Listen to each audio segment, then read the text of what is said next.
Tanggal dan April 2025, Sekolah Kebangsaan Lukut telah mengadakan Majlis Pembugaran Program Nilam, kempen galakan membaca dan program panitia di tapak perhimpunan. Majlis dikendalikan oleh pengawas pusat sumber sekolah. Dimulakan dengan nyanyian lagu Nilam sebagai simbolik kepada majlis. Seterusnya, majlis diteruskan dengan ucapan penyelaras Nilam, Cikgu Nur Afiqah binti Syamsuddin.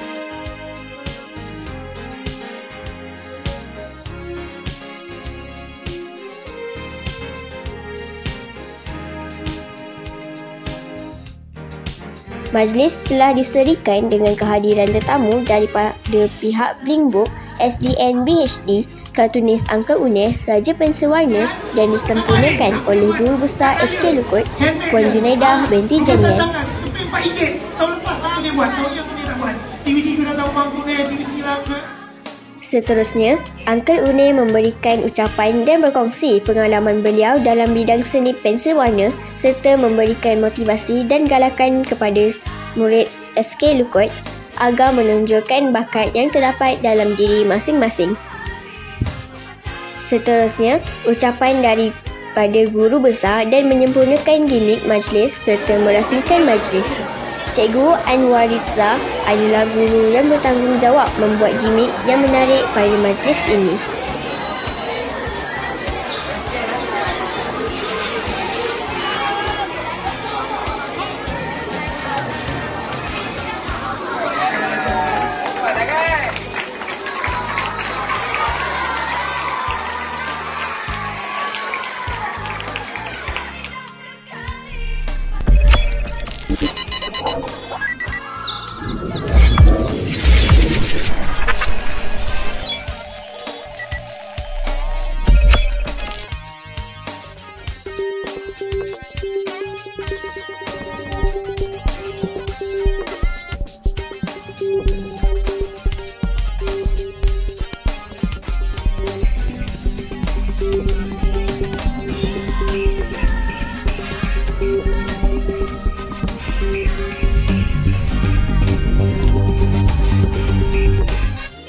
Majlis diakhiri dengan acara penyerahan mock-up cek Rak Maya Blink kepada Guru Besar.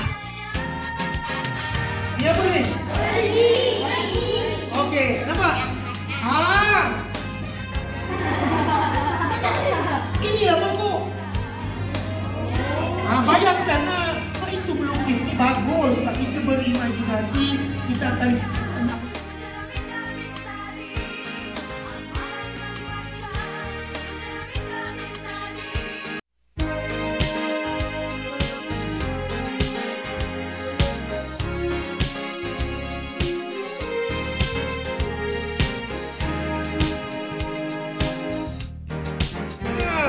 lepas tu buat mulut tersenyum, buat mulut tersenyum, buat mulut tersenyum.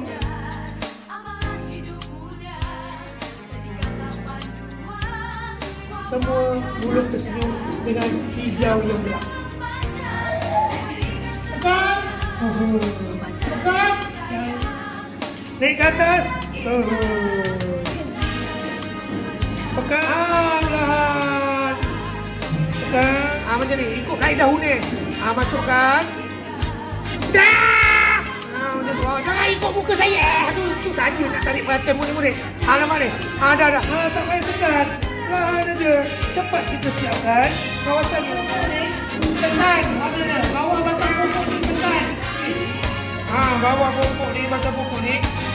Give more colour. Berikan warna. Okey, buat garisan. Lepas tu warnakan. Tandakan tapak pulau tu dulu. Tanda je dulu.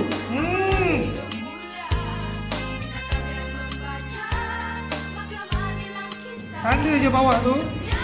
Bawah pulau tu. Tanda je macam tu.